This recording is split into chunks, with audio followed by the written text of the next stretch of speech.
युगों से चला आ रहा भारतीय सभ्यता का प्रवाह आज तक मिट नहीं सका। नहीं मिट सकी इस देश की सनातन संस्कृति। हजारों साल पुरानी संस्कृति आज भी अजर अमर है, तो इसके पीछे कितने ही प्रतापी योद्धाओं, महापुरुषों की जिंदगी और जवानी गली है। ऐसा ही एक योद्धा था स्कंदगुप्त विक्रमादित्य। जब संसार की सारी प्राचीन सभ्यताओं ने सबसे खूंखार बर्बर हूण सेनाओं के सामने घुटने टेक दिए, तब हूणों के आतंक का विनाश करने निकल पड़ा था ये महायोद्धा, जिसका नाम इतिहास में स्कंदगुप्त विक्रमादित्य के रूप में अमर हुआ।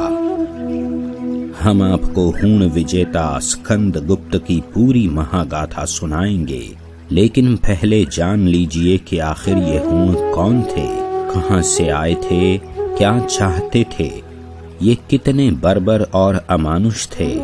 इसे जाने बगैर हम स्कंदगुप्त की कहानी को नहीं समझ सकते। हूण आक्रांताओं की बर्बरता का अंदाजा इसी से लगाया जा सकता है कि विश्व विजेता सिकंदर महान की मृत्यु के 100 या 150 साल बाद हूणों ने उनके देश यूनान को राख का ढेर बना दिया था। हूण सेनाओं के भयानक अत्याचारों से समूचा यूरोप थर्रा उठा और देखते ही देखते रोमन साम्राज्य मटिया मेट होकर सदा के लिए अतीत का हिस्सा बन गया। खूंखार हूण अट्टहास करते रूस की तरफ बढ़े तो वोल्गा नदी रूसियों के रक्त से लाल हो उठी। चीन और मंगोलिया के उत्तर पश्चिमी इलाकों में जन्मी बर्बर हूण प्रजाति की घुसपैठ से महाकाय चीन भी त्राहि कर रहा था। हूण सबसे पहले बच्चों को निशाना बनाते थे ताकि वो अगली पीढ़ी को नष्ट कर दें। इसके बाद वो औरतों को उठा ले जाते थे और उनकी दुर्दशा करते थे और आदमियों को मौत के घाट उतार देते थे। रास्ते में आने वाली हर चीज को वो या तो लूट लेते थे या राख के ढेर में तब्दील कर देते थे। उनके आतंक से बचने के लिए चीन के राजाओं ने उत्तर पश्चिमी सरहद पर एक विशाल दीवार का निर्माण ईसा पूर्व 3री-4थी सदी में ही प्रारंभ कर दिया था। प्रथम चरण में 2000 किलोमीटर की चीन की दीवार देखते ही देखते कई शताब्दियों में 21,000 किलोमीटर तक की सीमा रेखा को घेर कर खड़ी हो गई।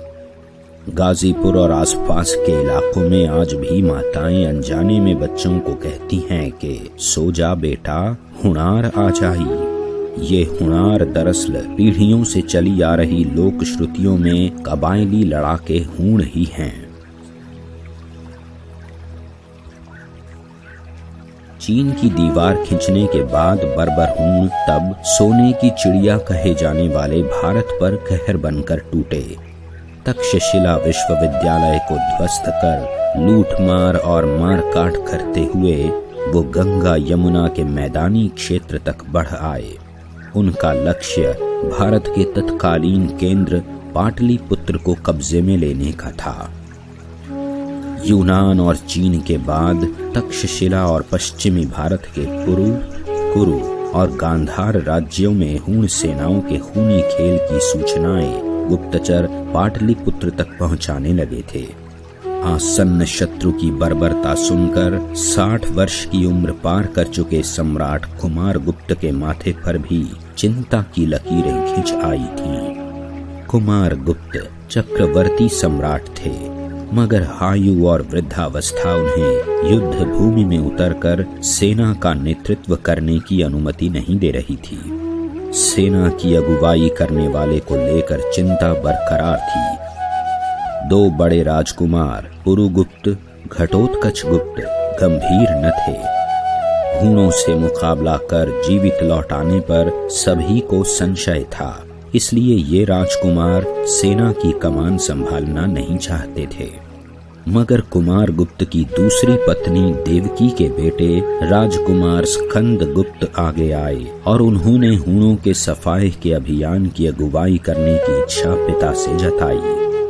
मात्र 25 साल के इस युवा योद्धा ने इसके बाद जो किया उसकी गाथा गाजीपुर और गुजरात के जूनागढ़ स्थित गिरनार पर्वत के शिलालेख आज भी गाते हैं। जो पराक्रम तब स्कंदगुप्त ने कर दिखाया, उस समय की दुनिया में शायद स्कंदगुप्त जैसा अप्रतिम योद्धा दूसरा नहीं पैदा हुआ था। ये बात कहने के पीछे एक बड़ा कारण है। ज्यादातर योद्धाओं के नाम से कोई बड़ी लड़ाई या विश्व विजय जैसे अभियान जुड़े हुए हैं। इससे इतर स्कंदगुप्त ने उस काल की दुनिया के बर्बरतम हूण लड़ाकों से न सिर्फ अपने देश की रक्षा की, बल्कि उनका समूल नाश कर चीन समेत कितने ही भूभाग को हूणों को कुचलकर खुशी से भर दिया। अपने बाहुबल से स्कंदगुप्त ने दुनिया की प्राचीन सभ्यताओं को महाविनाश से बचा लिया। चीन और यूरोप के तमाम देशों को आज जिस रूप में हम देख रहे हैं, उसके पीछे कहीं न कहीं सम्राट स्कंदगुप्त विक्रमादित्य की ही भूमिका है। ईस्वी सन 455 यानी आज से करीब 1600 साल पहले उस महानायक ने भारत की धरती पर हूणों के समूल नाश के उपलक्ष्य में विजय स्तंभ स्थापित किए। भारतीय इतिहास के इस दौर को समझने के लिए औड़ीहार जंक्शन के करीब का ये स्थान बेहद महत्वपूर्ण है। औड़ीहार के पास सैदपुर भितरी नामक इलाके में मौजूद स्कंदगुप्त की लाट गवाही देती है कि ये औड़ीहार वही स्थान है जहां बर्बर हूणों की फौज को स्कंदगुप्त ने अपने बाहुबल से प्रबल टक्कर दी। ऐसी चोट पहुंचाई थी हूणों को कि इस जगह का नाम ही हूणीहार या हनुआरी पड़ गया।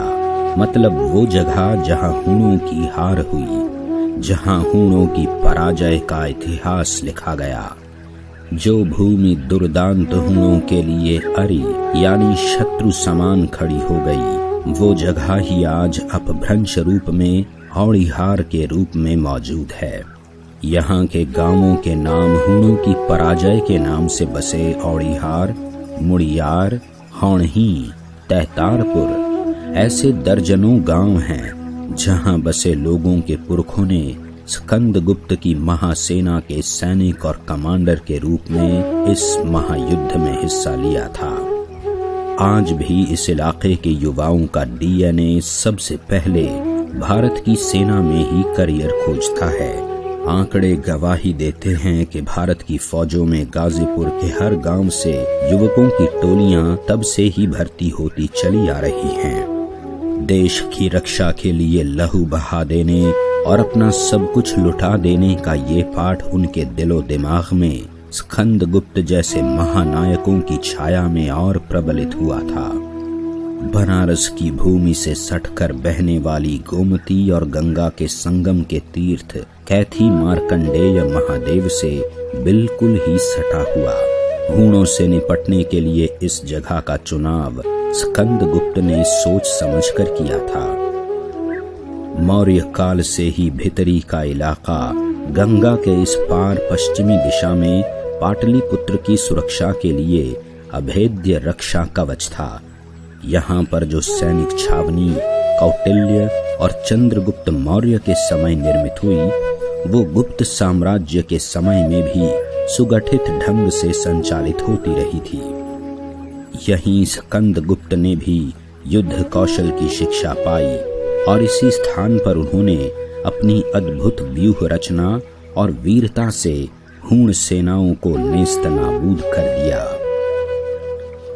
स्कंदगुप्त को महान इतिहासकार प्रोफेसर R.C. मजूमदार ने द सेवियर ऑफ इंडिया की उपाधि दी है। सेवियर ऑफ इंडिया अर्थात भारत का रक्षक, भारत का त्राता, भारत को बचाने वाला।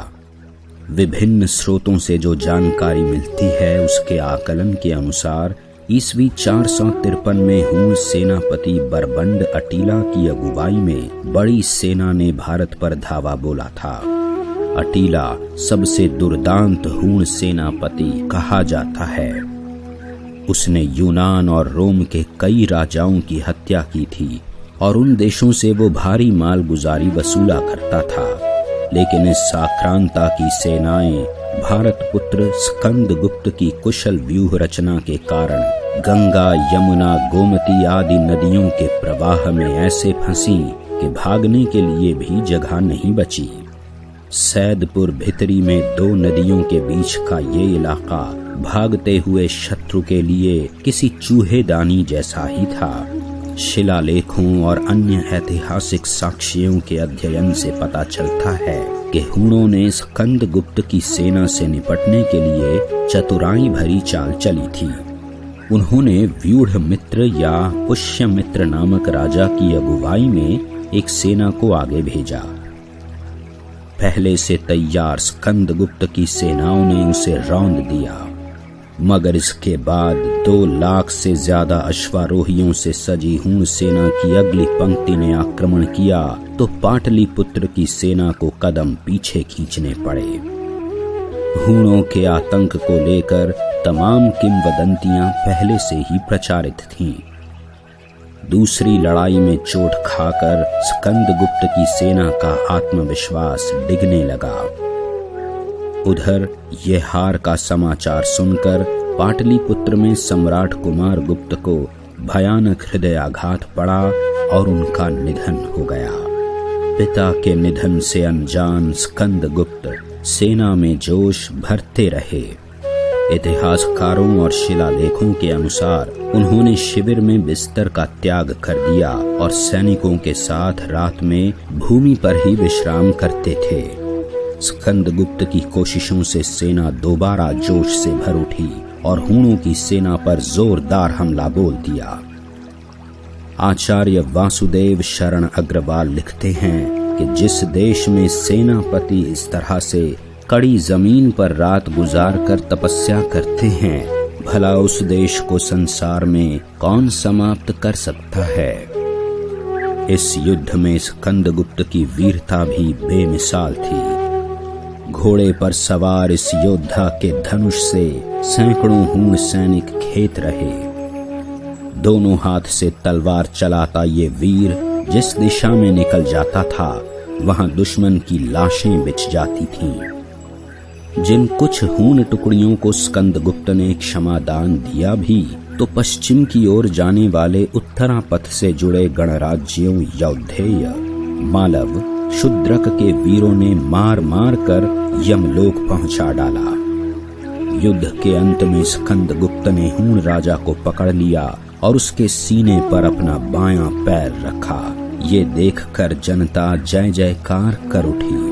स्कंदगुप्त द्वारा हूणों का समूल विनाश किए जाने की खबर पूरे विश्व में फैल गई। हूणों के देशों में स्कंदगुप्त की चर्चा हर जुबां पर हुई तो चीन के लोग भी खुशी से नाच उठे। जिन हूणों से बचने के लिए वो बीते 600 साल से लगातार दीवार बनाने में जुटे थे, अब उन्हें भी विश्राम मिल गया। चीन के इतिहास स्रोत के अनुसार चीन के सम्राट ने तब भारत के राजदूत को दरबार में बुलाकर स्कंदगुप्त के पराक्रम की भूरी भूरी सराहना का संदेश पाटलिपुत्र भिजवाया। सैदपुर भीतरी में हूणों का संहार करने के बाद भी स्कंदगुप्त रुके नहीं। उन्होंने गुजरात के सौराष्ट्र में भी शांति व्यवस्था स्थापित की, जहां के हूणों ने कब्जा कर लिया था। वहीं जूनागढ़ के गिरनार पर्वत पर स्कंदगुप्त का शिलालेख प्राप्त होता है, जिस पर लिखा है, जिस शासक के गीत म्लेच्छ देशों में भी गाए जाने लगे। अनेक इतिहासकार बताते हैं कि कई वर्ष तक अनवरत युद्ध के बाद भारत भूमि को हूण विहीन कर स्कंदगुप्त पाटलिपुत्र लौटे तो उनका राज्यारोहण विवादों में पड़ गया था। सम्राट कुमारगुप्त की पहली पत्नी और स्कंदगुप्त की विमाता राजमाता अनंता देवी अपने बेटे पुरुगुप्त को सिंहासन पर बैठाना चाहती थी, किंतु हूणों के विनाश के बाद जब स्कंदगुप्त वापस पाटलिपुत्र आए तो लाखों युवकों, बुजुर्गों और माताओं ने स्कंद की जय जयकार कर आकाश गूंजा दिया। जनता ने राजमहल घेर लिया और स्वयं ही स्कंदगुप्त को भारत का सम्राट बनाने की घोषणा कर दी। ईस्वी सन 455 में स्कंदगुप्त ने भारत के केंद्र पाटलिपुत्र में सिंहासन संभाला और ईस्वी सन 467 तक वो भारत का शासन सूत्र हाथ में लेकर दिन रात कार्य करते रहे। कहते हैं कि इस अवधि में वो अधिकांश हुणों के विरुद्ध अभियान में ही जुटे रहे। कश्मीर से गांधार और गुजरात तक उन्होंने भारत की पश्चिमी सरहद की सुरक्षा पर सबसे अधिक ध्यान दिया। स्कंदगुप्त ने देश सेवा के लिए न तो अपना घर बसाया और न ही विवाह किया। कहते हैं कि उन्होंने शासन के सूत्र अपने भाई पुरुगुप्त के हाथ में ही सौंप दिए और स्वयं आजीवन अविवाहित रहकर भारत को सुखी समृद्ध बनाने में ही स्वयं को समर्पित कर दिया। वाराणसी के पास गाजीपुर जनपद के सैदपुर भितरी में आज भी स्कंदगुप्त की स्मृति आप देख सकते हैं। भितरी शिलालेख की ये पंक्ति उनके पराक्रम का जीता जागता प्रमाण है। हुणैर्यस्य समागतस्य समरे दौर्भयां धरा कंपिता भीमावर्त करस्य। भितरी अभिलेख में पूरी कहानी लिखी है, उस महायुद्ध की महागाथा लिखी है जिसमें हुणों के आतंक का महाविनाश हुआ। इन अमिट पत्थर की लकीरों में लिखा है कि समर भूमि में स्कंदगुप्त का रौद्र रूप देखकर बर्बर हुणों की बर्बरता तक कांप उठी। हुणों पर विजय के बाद उन्होंने देश के कई इलाकों में शिलालेख और विजय स्तंभ स्थापित किए। भितरी में उन्होंने महान विष्णु मंदिर की स्थापना की जिसके खंडहर भितरी में चारों ओर फैले हुए हैं। स्कंदगुप्त की लाट, उनके विष्णु का खंडित मंदिर और उनका राज चिन्ह गरुड़ आज भी भितरी के खंडहरों से भारत को आवाज देता है। जननी जन्मभूमि स्वर्गादपि गरीयसी। औड़ीहार गाजीपुर से कुछ ही किलोमीटर की दूरी पर गोरखा नाम की न्याय पंचायत है। इसी में जो तेलियाना मौजा पड़ता है वहाँ हुणरही माता का करीब 1 बिघे में फैला हुआ विशाल परिसर आज भी सुरक्षित है। यहाँ रहने वाले 80 साल के पुजारी और स्थानीय निवासियों के अनुसार उनके दादे परदादे के जमाने से माता की पिंडी यहाँ लोग देखते आ रहे हैं। साफ है कि ये स्थान सैकड़ों साल पुराना है। रीवा में सुफिया नामक शिलालेख में स्कंदगुप्त को धर्माचरण में भगवान राम की तरह बताया गया है, सदाचार और सुनीति में सम्राट युधिष्ठिर की तरह। ऐसे ही सम्राट थे स्कंदगुप्त विक्रमादित्य, जिन्होंने भारत को सुरक्षित रखने के लिए अपना यौवन जीवन सब कुछ न्यौछावर कर दिया।